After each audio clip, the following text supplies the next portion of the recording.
Hello, ഇങ്ങോട്ടൊന്ന് നോക്കിക്കേ. അച്ഛനാ വിളിക്കുന്നേ. അവൻ വേണ്ട അങ്ങോട്ട് തിരിഞ്ഞിരിക്കുക. എന്നോട് കയറിയിച്ച് എന്നോടാണോടാ കയറിച്ചിരിക്കുന്നേ? അച്ഛനങ്ങളോടാണ് അവിടെ കയറിച്ചിരിക്കുന്നേ. ഇങ്ങോട്ട് തിരിഞ്ഞേ. കണ്ടോ, ഒരുത്തൻ അങ്ങോട്ട് തിരിഞ്ഞിരിക്കുമ്പോൾ ബാക്കി എല്ലാവരും ഇങ്ങോട്ട് തിരിഞ്ഞിരിക്കുന്നു. എന്ത് പറ്റി ജോഷു? അവൻ ഭയങ്കര തിരിഞ്ഞിരിക്കുന്നേ. ആഹാ, അടിയാ. ഓ, മനസ്സിലായി. എന്തിനാ അടിച്ചേ? പെൻസിലിൻ്റെ മുന ഒടിച്ചെന്നോ? എടാ, ചെറിയ ചെറിയ വിഷയങ്ങൾക്ക് അടി ഉണ്ടാക്കാതെ ഇങ്ങോട്ട് തിരിഞ്ഞിരുന്ന ആ ബട്ടർഫ്ലൈസൊക്കെ ഒന്ന് കാണാ. യേശു അപ്പച്ചൻ്റെ കുഞ്ഞുങ്ങൾ ഒരിക്കലും അടി ഉണ്ടാക്കത്തില്ല. യേശു അപ്പച്ചൻ്റെ കുഞ്ഞുങ്ങൾ എപ്പോഴും ആ ഷെയ്ക്ക് ഹാൻഡ് കൊടുത്തിട്ട് പറയണം, ഗോഡ് ബ്ലസ് യു. പെട്ടെന്നൊരു കാര്യം ചെയ്തേ, അടുത്തിരിക്കുന്ന കുഞ്ഞുങ്ങളെല്ലാം അങ്ങോട്ടും ഇങ്ങോട്ടും ഷെയ്ക്ക് ഹാൻഡ് കൊടുത്തിട്ട് പറഞ്ഞേ, ഗോഡ് ബ്ലസ് യു എന്ന്. ഇപ്പം അവന് തിരിഞ്ഞിരിക്കാൻ അറിയാം. കുഞ്ഞുങ്ങളെ, ഗോഡ് ബ്ലസ് യു എന്ന് പറയുന്നത് അത് അനുഗ്രഹമാണ്. നമുക്ക് കിട്ടിയ അനുഗ്രഹം തമ്പുരാൻ കനിഞ്ഞു തന്നതാ. അങ്ങനെയെങ്കിൽ എന്നെ അനുഗ്രഹിച്ച ദൈവം നിന്നെ അനുഗ്രഹിക്കട്ടെ എന്ന് പറയുന്നത് വലിയൊരു അനുഗ്രഹമാണ്. അങ്ങനെയെങ്കിൽ ഇനി എൻ്റെ കുഞ്ഞുങ്ങളെല്ലാ ദിവസവും കാണുന്ന കൂട്ടുകാരോട് കൈ കൊടുത്തിട്ട് പറയണം, ഗോഡ്, പറഞ്ഞേ ഗോഡ് ബ്ലസ് യു. അങ്ങനെ അനുഗ്രഹിക്കപ്പെട്ട തലമുറ ദൈവം തമ്പുരാൻ നമുക്ക് തന്നപ്പോൾ നമ്മുടെ തലമുറകളൊക്കെ അത് തന്നെ ഏറ്റു പറയണം, ഗോഡ് ബ്ലസ് യു. അങ്ങനെ പറയുന്ന കുഞ്ഞുങ്ങളൊക്കെ അനുഗ്രഹിക്കപ്പെടും. യേശു അപ്പച്ചൻ്റെ കുഞ്ഞുങ്ങളാണ്. അങ്ങനെയെങ്കിൽ നമ്മുടെ ഈ ബട്ടർഫ്ലൈസിൻ്റെ ഈ നാളുകൾ നിങ്ങളെല്ലാം തരുന്ന കൈത്താങ്ങലിനെ ഓർക്കുന്നു. നിങ്ങളതിനെ സ്നേഹിക്കുന്നുള്ളതുകൊണ്ടാണ് നിങ്ങൾ ഇത്രയും പേര് ഒരുമിച്ച് കൂടി വന്നിരിക്കുന്നത്, ബട്ടർഫ്ലൈസ് കാണാൻ ആവേശത്തോടെ വന്നിരിക്കുന്നത്. യെസ് കുഞ്ഞുങ്ങളെ, നമ്മുടെ ഓരോ സെഗ്മെൻറ്റും ചലനം സൃഷ്ടിക്കുന്നുണ്ട് എനിക്കറിയാം. നമുക്ക് ഒന്നാമത്തെ സെഗ്മെൻറ്റിലേക്ക് പോകാം. ഒന്നായി പാടാം.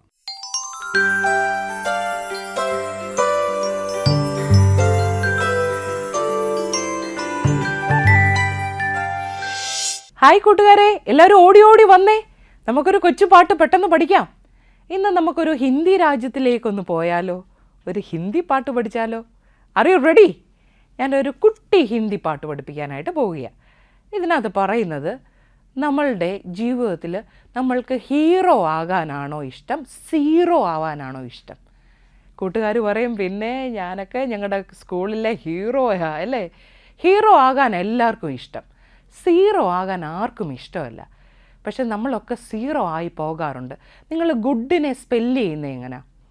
ഗുഡിൻ്റെ സ്പെല്ലിങ് GOOD അല്ലേ. അതിനകത്ത് ഒരു ഗോഡുണ്ട്. ഗോഡിനെ ഇങ്ങോട്ടൊന്ന് മാറ്റിക്കേ. പിന്നെ എന്നാ ഉള്ളത്? വലിയ ആനമൊട്ട ഒരു സീറോ അല്ലേ. ഈ സീറോ ആയിട്ട് നമ്മൾ എപ്പോഴാണ് ഗോഡിൻ്റെ കരങ്ങളിൽ കൊടുക്കുന്നത്, അപ്പോഴാണ് നമ്മൾ ആരാവുന്നത്? ഹീറോ ആയി മാറുന്നത്. പൂജ്യത്തിന് തന്നെ നിന്ന വിലയുണ്ടോ? ഇല്ല. അതിൻ്റെ ഇപ്പുറത്തൊരാൾ വന്നു കഴിഞ്ഞാൽ പൂജ്യത്തിന് എന്നാ വിലയല്ലേ. അപ്പോൾ സീറോ ആയിട്ട് നാം യേശു കർത്താവിനോട് ഒപ്പം ഒന്ന് നിന്നാൽ നമ്മളിവിടെ നിൽക്കത്തില്ല, നമ്മൾ ഏറ്റവും വിലയുള്ളവരാ. ഈ അർത്ഥം വരുന്ന ഒരു കുട്ടിപ്പാട്ടാണ്. പഠിക്കാം. Are you ready? Yes.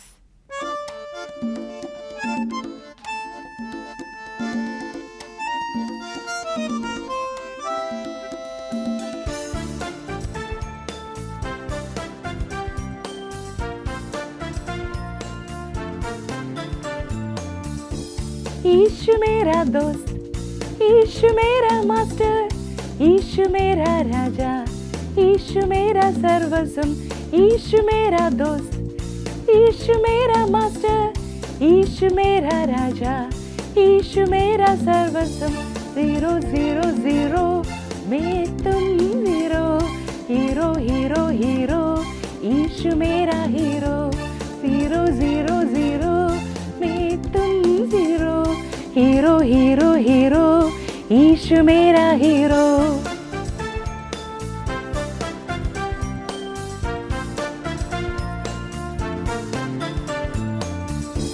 Zero के पहले एक आए दो, जीरो भी एक हीरो, जीरो भी एक हीरो.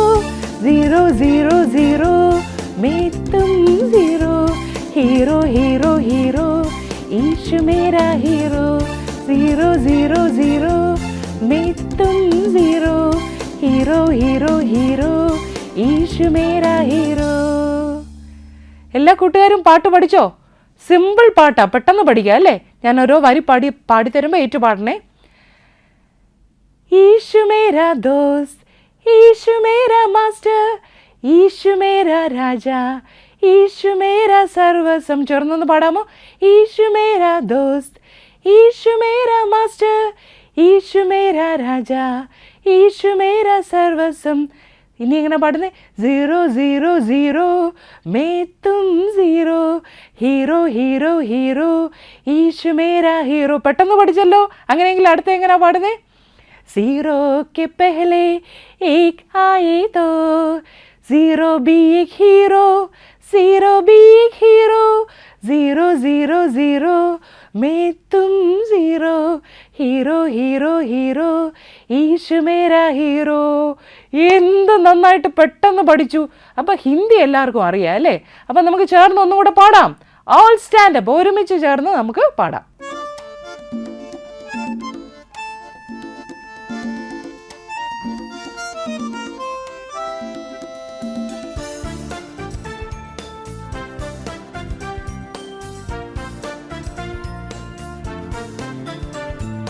ईशु मेरा दोस्त, ईशु मेरा मास्टर, ईशु मेरा राजा, ईशु मेरा सर्वस्वം. ईशु मेरा दोस्त, ईशु मेरा मास्टर, ईशु मेरा राजा, ईशु मेरा सर्वस्वം. 0 0 0 मैं तुम 0 हीरो हीरो हीरो ईशु मेरा हीरो. 0 0 0 मैं तुम 0 ഹീറോ ഹീറോ ഹീറോ ഈശു മേരാ ഹീറോ.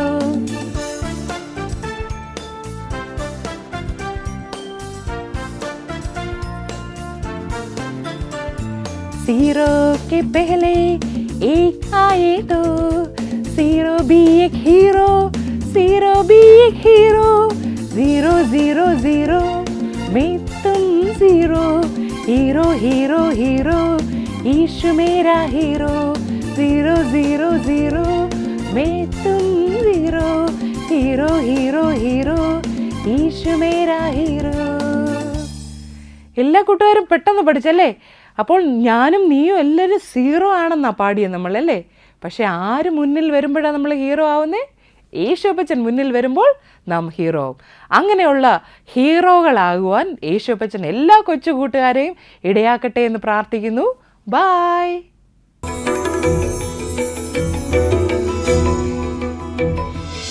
ഓ, യേശു മേരാ ദോസ്ത്, യേശു മേരാ മാസ്റ്റർ, യേശു മേരാ രാജ. അതുകൊണ്ട് അവിടെ അങ്ങ് ചാടി മറിയുന്നു. ഞാൻ ചോദിക്കട്ടെ, ഇവിടെ ഇരിക്കുന്ന എൻ്റെ കുഞ്ഞുങ്ങൾക്ക് എത്ര പേർക്ക് ബെസ്റ്റ് ഫ്രണ്ട് ഉണ്ട്? ബെസ്റ്റ് ഗേൾ ഫ്രണ്ട് അല്ലടാ, ബെസ്റ്റ് ഫ്രണ്ട്. അതിപ്പം വേണ്ട ഗേൾ ഫ്രണ്ടൊക്കെ. അത് പ്രായമാകുമ്പോൾ തക്ക സമയത്ത് എല്ലാം ക്രമീകരിക്കപ്പെടും. ബെസ്റ്റ് ഫ്രണ്ട്സ്, നമ്മൾ ഷെയർ ചെയ്യുന്ന, തുറന്നു പറയുന്ന, നമ്മളെ സ്നേഹിക്കുന്ന. അയ്യോ, ആർക്കും ബെസ്റ്റ് ഇല്ലയോ? യെസ്, ഇപ്പോൾ നിങ്ങൾ പാടിയതുപോലെ യേശു മേരാ ദോസ്ത്, യേശു മേരാ മാസ്റ്റർ, യേശു മേരാ രാജ. He's my king, he's my master and he is my best friends. Yes, എന്നെ സൃഷ്ടിക്കുക മാത്രമല്ല, എന്നെ സ്നേഹിക്കുകയും കരുതുകയും രക്ഷിക്കുകയും വീണ്ടെടുക്കുകയും ചെയ്ത എൻ്റെ ഉടയവനാ. നിങ്ങൾ ആ പാട്ടിൻ്റെ അർത്ഥം മനസ്സിലാക്കി ഇനിയുള്ള ദിവസങ്ങളിൽ അത് വൈകിട്ടൊക്കെ പപ്പാടും മമ്മിയുടെയും കൂടെ ചേർന്നിരുന്ന് പാടണം. പാടി നമുക്ക് ആ ദൈവത്തെ ആരാധിക്കണം. നമുക്ക് അടുത്ത സെഗ്മെൻറ്റിലേക്ക് പോകാം. അടുത്ത സെഗ്മെൻറ്റിൽ അച്ചാച്ചൻ റെഡിയായിട്ട് വന്നിട്ടുണ്ട് കഥയിലൂടെ.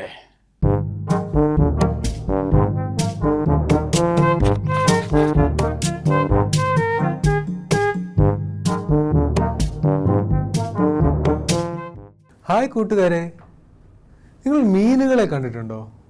വലിയ മീനുകളെ കണ്ടിട്ടുണ്ടോ? പക്ഷേ ഈ മീനിൻ്റെ വയറ്റിൽ കിടന്നാൽ എങ്ങനെ ഇരിക്കുമെന്ന് നിങ്ങൾക്കറിയാമോ? അതേ കൂട്ടുകാരെ, അങ്ങനെ മീനിൻ്റെ വയറ്റിൽ കിടന്ന ഒരു വ്യക്തി ഉണ്ടായിരുന്നു, ഒരു യോനയപ്പച്ചൻ. യോനയപ്പച്ചൻ വലിയൊരു പ്രവാചകനായിരുന്നു. ഒരുപാട് പേരുടെ സന്ദേശങ്ങളും ദൈവത്തിൻ്റെ സുവിശേഷം ഒക്കെ അറിയിക്കുന്ന ഒരു വലിയ പ്രവാചകൻ. ഒരിക്കൽ ദൈവം യോനയോട് പറഞ്ഞു, നിനവേ എന്നൊരു സ്ഥലത്തേക്ക് പോകുവാൻ. എന്തിനാണെന്നറിയാമോ? ആ നിലവേ ഉള്ളവരെല്ലാവരും തെറ്റിൻ്റെ വഴിയിൽ നടക്കുന്ന ഒരാളായിരുന്നു. അവർ ഒരുപാട് തെറ്റുകൾ ചെയ്യുമായിരുന്നു. അവർ മദ്യപിക്കുകയും പുകവലിക്കുകയും അങ്ങനെ ഒരുപാട് തെറ്റുകളെല്ലാം ചെയ്യുന്ന ഒരു നാടായിരുന്നു നിലവിലുള്ള ജനങ്ങൾ. അപ്പോൾ അവരോട് ദൈവത്തിൻ്റെ സുവിശേഷം പറഞ്ഞ് അവരെ നേർവഴിക്ക് നടത്തുവാൻ യോനയോട് ദൈവം പറഞ്ഞു. യോന എന്തു ചെയ്തു? ദൈവത്തോട് അനുസരണക്കേട് കാണിച്ചു. ദൈവം പറഞ്ഞത് കേട്ടില്ല. യോനയ്ക്ക് ഇഷ്ടമല്ലായിരുന്നു ആ സ്ഥലത്ത് പോയി അവരെ നേർവഴിക്ക് നടത്താൻ. കാരണം അവർ ഒത്തിരി തെറ്റായ കാര്യങ്ങൾ ചെയ്യുന്നുണ്ട്. യോനയ്ക്ക് വളരെ പേടിയായിരുന്നു അവരെ കാണുവാനോ അവരോട് സംസാരിക്കാനും. യോനെ അവർ ഉപദ്രവിക്കുമെന്ന് അവർ വിചാരിച്ചു. അങ്ങനെ യോന ആ നാട്ടിലേക്ക് പോകാതെ വേറൊരു നാട്ടിലേക്ക് പോകാൻ തീരുമാനിച്ചു. അവിടെ നിന്ന് നിനവേ പോകുന്നതിന് പകരം കപ്പൽ കയറി തർശീശ് എന്ന് പറഞ്ഞൊരു സ്ഥലത്തേക്ക് യാത്രയാവാൻ തീരുമാനിച്ചു. അങ്ങനെ യോന കപ്പലിൽ കയറി കുറേ യാത്ര കഴിഞ്ഞപ്പോൾ യോന വളരെ ക്ഷീണിതനായിട്ട് ഈ കപ്പലിൻ്റെ അടിത്തട്ടിലേക്ക് പോയി കിടന്ന് ഉറങ്ങാൻ തീരുമാനിച്ചു. അങ്ങനെ യോന അവിടെ എല്ലാം തപ്പി നടന്നിട്ട് ഈ അടിത്തട്ടിൽ പോയി സുഖമായിട്ട് ഉറങ്ങുകയായിരുന്നു. പെട്ടെന്ന് ആ കടലിൽ വലിയ കാറ്റും കോളും എല്ലാം വന്നു. ആ കപ്പൽ വളരെ ആടി ഉലഞ്ഞ് ഇങ്ങനെ പോവുകയായിരുന്നു. അപ്പോൾ കപ്പലുള്ള നാവികരെല്ലാം വിചാരിച്ചു, ഇങ്ങനെ പോയി കഴിഞ്ഞാൽ ഈ കപ്പൽ മുങ്ങും. എന്തുകൊണ്ടാണ് ഇങ്ങനെ വലിയ കാറ്റും കോളും ഒക്കെ വരുന്നത്? അപ്പോൾ ഒരു നാവികൻ അവിടെ നിന്ന് പറഞ്ഞു, നമ്മളുടെ കൂട്ടത്തിൽ ആരോ വലിയ അനുസരണക്കേട് കാണിച്ചിട്ടുണ്ട്, അതുകൊണ്ട് നമുക്ക് ഈ വലിയ ആപത്തുണ്ടായത്. അങ്ങനെ തപ്പി അവർ നടന്നു. അങ്ങനെ നോക്കിയപ്പോൾ കപ്പലിൻ്റെ അടിത്തട്ടിൽ യോന കിടന്നുറങ്ങുന്ന കണ്ടു. എൻ്റെ യോനയോട് ചോദിച്ചു, നിങ്ങൾ എന്തെങ്കിലും അനുസരണക്കേട് കാണിച്ചിട്ടുണ്ടോ? ആദ്യം യോന പറഞ്ഞു, ഓ, ഞാൻ അനുസരണക്കേടൊന്നും കാണിച്ചിട്ടൊന്നുമില്ല. ഞാനൊരു വലിയ പ്രവാചകനാണ്. ഞാൻ ദൈവത്തിൻ്റെ സന്ദേശം എല്ലാവരും പറഞ്ഞു വലിയ പ്രവാചകനാണെന്നൊക്കെ യോന ആദ്യം പറഞ്ഞു. എന്നിട്ടും അവർ തപ്പി നടന്നപ്പോൾ യോന സമ്മതിച്ചു, ഞാൻ ചെറിയൊരു അനുസരണക്കേട് കാണിച്ചിട്ടുണ്ട്. അത് കഴിഞ്ഞ് ഇവരൊന്ന് ചീട്ടിട്ട് നോക്കി. ഇനി യോന മാത്രമാണോ തെറ്റ് ചെയ്തെന്നറിയാൻ അവർ ചീട്ടിട്ട് നോക്കിയപ്പോൾ നറുക്ക് വീണത് യോനയ്ക്ക്. അപ്പോൾ അവർ ഉറപ്പിച്ചു, യോന ചെയ്ത തെറ്റ് കാരണമാണ് ഈ വലിയ ആപത്ത് അവർക്ക് സംഭവിച്ചുകൊണ്ടിരിക്കുന്നത്. അപ്പോൾ യോന അവരുടെ തെറ്റ് മനസ്സിലാക്കി. യോന പെട്ടെന്ന് നാവികരോട് പറഞ്ഞു, നിങ്ങൾ എന്നെ എടുത്ത് ഈ കടലിലേക്ക് ഇട്ടോളൂ, ഞാൻ മരിച്ചു പൊക്കോളാം. എൻ്റെ ജീവൻ പോയാലും നിങ്ങൾ എല്ലാം രക്ഷിക്കുമല്ലോ എന്നൊക്കെ പറഞ്ഞു. ആദ്യം ഈ നാവികരെല്ലാം സമ്മതിച്ചില്ല. അങ്ങനെ ഒരാളെ എടുത്ത് എങ്ങനെയാ വെള്ളത്തിലൊക്കെ ഇടുന്നത്? അപ്പോൾ യോന പറഞ്ഞു, ഇല്ല, നിങ്ങൾ ധൈര്യമായി ഇട്ടോളൂ, നിങ്ങൾ രക്ഷപ്പെടട്ടെ എന്നൊക്കെ പറഞ്ഞു. അങ്ങനെ മനസ്സോടെ ആ നാവികരെല്ലാവരും കൂടി ഈ യോന എടുത്ത് വെള്ളത്തിലേക്ക് ഇട്ടു. യോനയ്ക്ക് അറിയാമായിരുന്നു എന്തുകൊണ്ടാണ് ഇത് ചെയ്തതെന്ന്. ദൈവത്തെ അനുസരിക്കാഞ്ഞുകൊണ്ടല്ലേ അങ്ങനെ വലിയൊരു ആപത്ത് അവർക്ക് സംഭവിച്ചത്. അപ്പോൾ വെള്ളത്തിൽ ഇങ്ങനെ താഴ്ന്നു പോകുമ്പോൾ പെട്ടെന്ന് ദൈവം ഒരു വലിയ തിമിംഗലത്തെ അവിടെ സൃഷ്ടിച്ചിട്ട് ആ തിമിംഗലത്തിനോട് പറഞ്ഞു, ആ യോനയെ വിഴുങ്ങുവാൻ പറഞ്ഞു. അങ്ങനെ ഈ തിമിംഗലം യോനയുടെ അടുക്കലേക്ക് വന്ന് ഈ യോനയെ അങ്ങ് വിഴുങ്ങി. അപ്പോൾ എന്തായി? യോന ഈ വലിയ മീനിൻ്റെ വയറ്റിനുള്ളിലായി. യോന വിചാരിച്ചു, എന്നെ ഈ മീൻ ഭക്ഷിക്കും, എന്നെ ഈ മീൻ ഭക്ഷിച്ചിട്ട് ഞാൻ മരിച്ചു പോകും എന്നൊക്കെ യോന വിചാരിച്ചു. പക്ഷെ അങ്ങനെ ഒന്നും സംഭവിച്ചില്ല. 3 രാവും 3 പകലും ആ മത്സ്യത്തിൻ്റെ വയറ്റിനുള്ളിൽ ഈ യോന കഴിഞ്ഞു. അവിടെ ഇരുന്ന് ദൈവത്തോട് പ്രാർത്ഥിച്ചു. എന്താണ് പ്രാർത്ഥിച്ചത്? കർത്താവേ, ഞാൻ ചെയ്തത് തെറ്റാണ്. ദൈവമേ, ഞാൻ ചെയ്തത് തെറ്റാണ്. എന്നോട് കരുണയുണ്ടാകണമേ, എന്നെ രക്ഷിക്കണമേ എന്നെല്ലാം പ്രാർത്ഥിച്ചു. അങ്ങനെ ഈ യോനയുടെ പ്രാർത്ഥന കേട്ടിട്ട് ഈ തിമിംഗലത്തോട് പറഞ്ഞു, ഇവരെ പുറത്ത് വിടുക എന്ന് പറഞ്ഞു. അങ്ങനെ ഈ യോനയെ അവിടെ ഒരു കരയിലേക്ക് ഛർദ്ദിച്ചു വെച്ചു. അപ്പോൾ അവിടെ വെച്ച് യോന ഒരു തീരുമാനമെടുത്തു. എന്താണെന്നറിയാമോ? ആദ്യം എങ്ങോട്ട് പോകാനായിരുന്നു യോനയോട് ദൈവം പറഞ്ഞത്? നിനവേലേക്ക് പോകാനല്ലേ? അങ്ങനെ യോന ഒടുവിൽ നിനവേലേക്ക് പോയി അവിടുത്തെ ആളുകളെ രക്ഷിക്കുവാൻ തീരുമാനിച്ചു. അങ്ങനെ അവിടെ യോന യാത്രയായി അവിടെയുള്ള ജനങ്ങളെല്ലാം മാനസാന്തരപ്പെടുത്തി ദൈവത്തിൻ്റെ സുവിശേഷം അവിടെ അറിയിച്ചു. ഇതിൽ നിന്ന് നമുക്ക് എന്ത് മനസ്സിലാകാം? ഈ ചെറിയ കഥ നിങ്ങൾക്ക് ഇഷ്ടപ്പെട്ടോ? ഈ കഥയിൽ നമ്മൾ മനസ്സിലാക്കുന്നത്, ദൈവത്തോട് പ്രാർത്ഥിച്ചാൽ ഏത് ആപത്ത് ഘട്ടത്തിലും ഏത് വിഷമഘട്ടത്തിലും നമ്മൾ എന്ത് അനുസരണക്കേട് കാണിച്ചാലും നമ്മളെ തിരുത്തുവാനുള്ളൊരു അവസരം ദൈവം നമുക്ക് തരും. അങ്ങനെ ഒരു അവസരമല്ലേ യോനയ്ക്ക് കൊടുത്തത്? വലിയ ഒരു അനുസരണക്കേടാണ് കാണിച്ചതല്ലേ?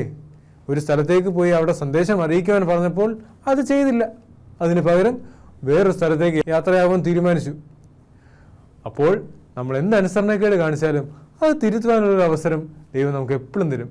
ആ അവസരം നമ്മൾ എപ്പോഴും ഉപയോഗിക്കണം. അപ്പോൾ ഈ കഥ നിങ്ങൾക്ക് എല്ലാവർക്കും ഇഷ്ടമായി എന്ന് ഞാൻ പ്രതീക്ഷിക്കുന്നു. ഈ കഥ ഇഷ്ടമായെങ്കിൽ ഇത് നിങ്ങളുടെ സഹോദരങ്ങളിലും നിങ്ങളുടെ അധ്യാപകരോടും നിങ്ങളുടെ മാതാപിതാക്കളും ഒക്കെ ഷെയർ ചെയ്യണം. അപ്പോൾ വേറൊരു കഥയുമായി ഞാൻ അടുത്ത ആഴ്ച വീണ്ടും വരും. ടാറ്റാ.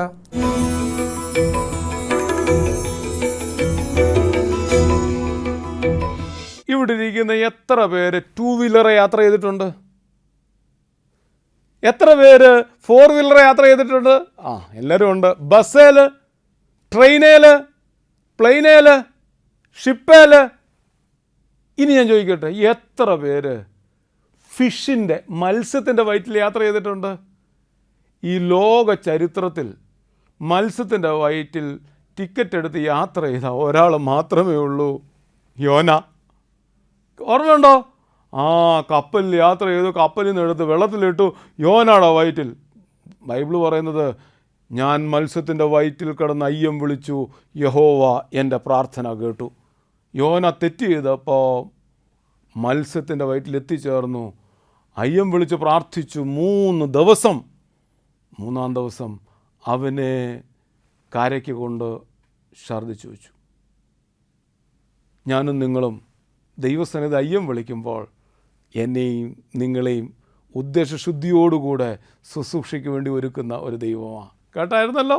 യെസ്, യോനായെ പോലെ തെറ്റ് ചെയ്യാനല്ല, മടങ്ങി വരുന്ന യോനായെ പോലെ നിലകൊള്ളുവാൻ ജനത്തെ മുഴുവൻ മാനസാന്തരപ്പെടുത്തുന്ന ഒരു യോനായാണ് തുടർന്ന് കാണുന്നത്. അങ്ങനെയെങ്കിൽ ദൈവത്തിൻ്റെ ജനത്തെ മേയ്പ്പാനുള്ള കൃപ ദൈവം തമ്പുരാൻ നിങ്ങൾക്ക് നൽകട്ടെ എന്ന് പ്രാർത്ഥിക്കുന്നു. അടുത്ത സെഗ്മെൻറ്റിലേക്ക് പോകാം. കേൾക്കാം, അനുസരിക്കാം.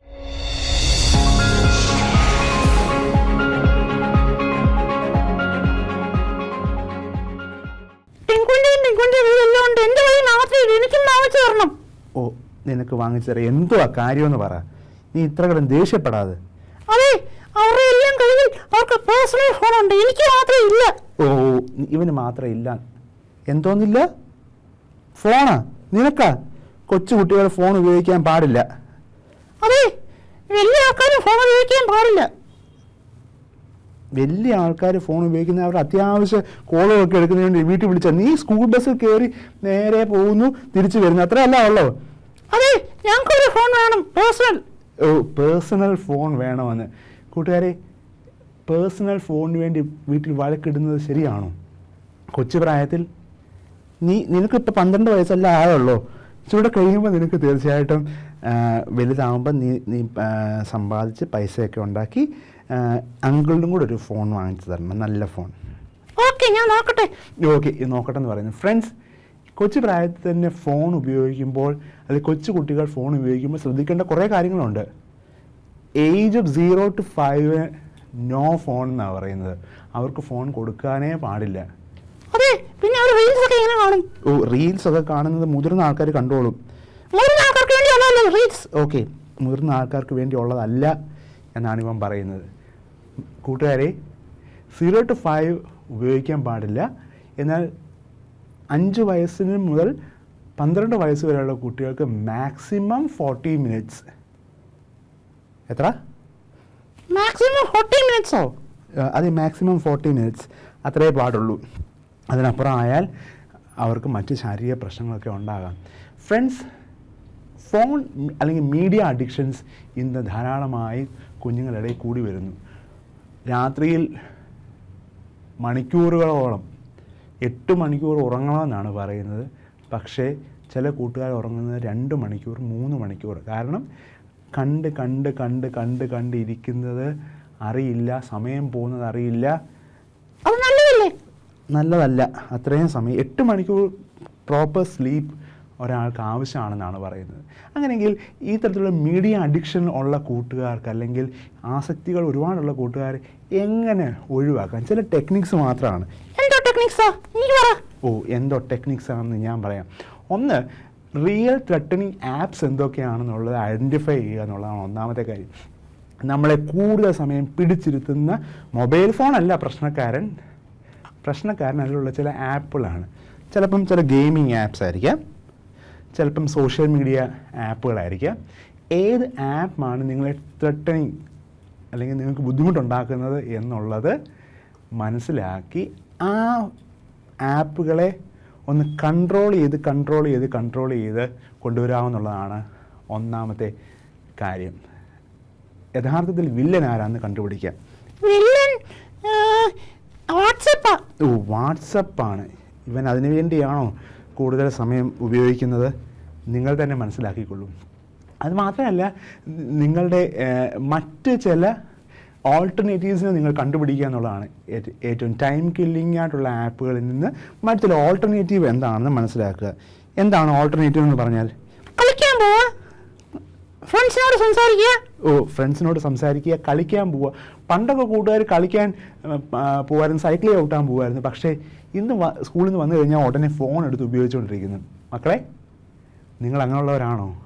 നിങ്ങളെ മീഡിയ അഡിക്ഷനിലേക്ക് കൊണ്ടുപോകുന്ന, ഫോൺ അഡിക്ഷനിലേക്ക് കൊണ്ടുപോകുന്ന എന്തെങ്കിലും സാഹചര്യങ്ങളെ ഇത്തരത്തിലുള്ള ഓൾട്ടർനേറ്റീവ് മനസ്സിലാക്കി നിനക്ക് ഒഴിവാക്കാം. നിനക്ക് ഫോൺ വേണോ? നീ പറ. ഫോൺ വേണോന്ന് ചോദിച്ചാൽ വേണം, ഇതോടെ കഴിഞ്ഞു മതി. ഓക്കെ, ഇച്ചിലൂടെ കഴിഞ്ഞു മതി. നല്ല തീരുമാനം. Good boy. എൻ്റെ കുക്കുമോൻ മിടുക്കനാണ് കേട്ടോ, നല്ല കുട്ടിയാണ്, പറയുന്നതൊക്കെ അനുസരിക്കും. അങ്ങനെയെങ്കിൽ മക്കളെ, നമുക്കും ഇതുപോലെ ഒഴിവാക്കേണ്ടതിനെ ഒക്കെ ഒഴിവാക്കാം. ടൈം നമ്മളെ നശിപ്പിക്കുന്ന സാഹചര്യങ്ങളോട് ടാറ്റ പറയാം, ബൈ പറയാം. ഒരു ഡിസിഷൻ മേക്കിംഗ് ആണ് ഇമ്പോർട്ടൻറ്റ്. Take A decision. ഇപ്പം തന്നെ തീരുമാനം എടുക്കാം. നോ പറയേണ്ടതിനോട് നോ പറയാം. സാഹചര്യങ്ങളെ മനസ്സിലാക്കി മുമ്പോട്ട് പോകാം. Thank you very much. Tata.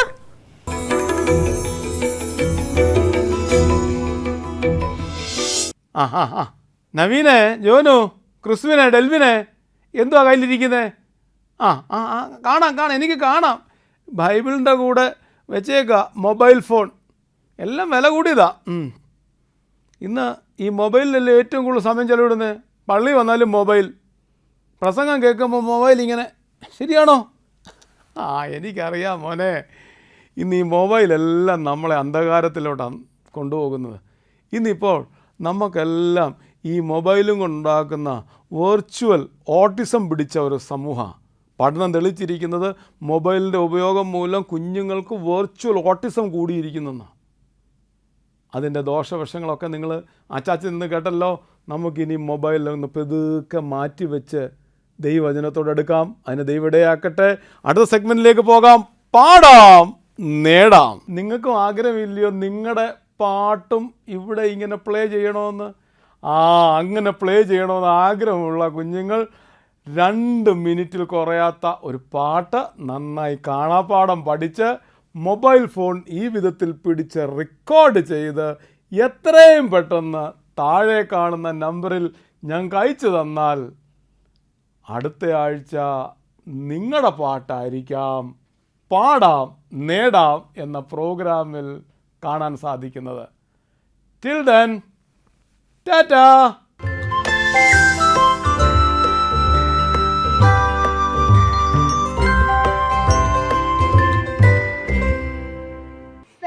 Like a mustard seed irundale fantastic result எனக்கு கிடைக்குமே holiness and passion ஆக இருந்தாலே heavenly army என் பக்கம் இருக்குமே faith like a mustard seed irundale fantastic result எனக்கு கிடைக்குமே holiness and passion ஆக இருந்தாலே heavenly army என் பக்கம் இருக்குமே Igniters நாங்க தானே எழுப்புதலை பரவ செய்வோம். Igniters நாங்க தானே எழுப்புதலை பரவ செய்வோம். Heavenly army எங்கள் சேனை எதற்கும் துணியும் எங்கள் சேனை. Heavenly army எங்கள் சேனை எதற்கும் துணியும் எங்கள் சேனை. வேதத்தின் வார்த்தையை வேஸ்ட் பண்ண மாட்டோம். உலகம் சொல்லும் பொய்களை டேஸ்ட் பண்ண மாட்டோம். சத்தியத்தின் பாதையை லீஸ்ட் ஆக்க மாட்டோம். சாட்சியாய் வாழ்வதை டேஸ்ட் ஆக்க மாட்டோம். வேதத்தின் வார்த்தையை வேஸ்ட் பண்ண மாட்டோம். உலகம் சொல்லும் பொய்களை டேஸ்ட் பண்ண மாட்டோம். சத்தியத்தின் பாதையை லீஸ்ட் ஆக்க மாட்டோம். சாட்சியாய் வாழ்வதை டேஸ்ட் ஆக்க மாட்டோம். இக்னைட்டர்ஸ் நாங்க தானே, எழுப்புதலை பரவ செய்வோம். இக்னைட்டர்ஸ் நாங்க தானே, எழுப்புதலை பரவ செய்வோம். ஹெவன்லி ஆர்மி எங்கள் சேனை, எதற்கும் துணியும் எங்கள் சேனை. ஹெவன்லி ஆர்மி எங்கள் சேனை, எதற்கும் துணியும் எங்கள் சேனை. Faith like a mustard seed இருந்தாலே fantastic result எனக்கு கிடைக்குமே. Holiness and passion ஆக இருந்தாலே heavenly army என் பக்கம் இருக்குமே.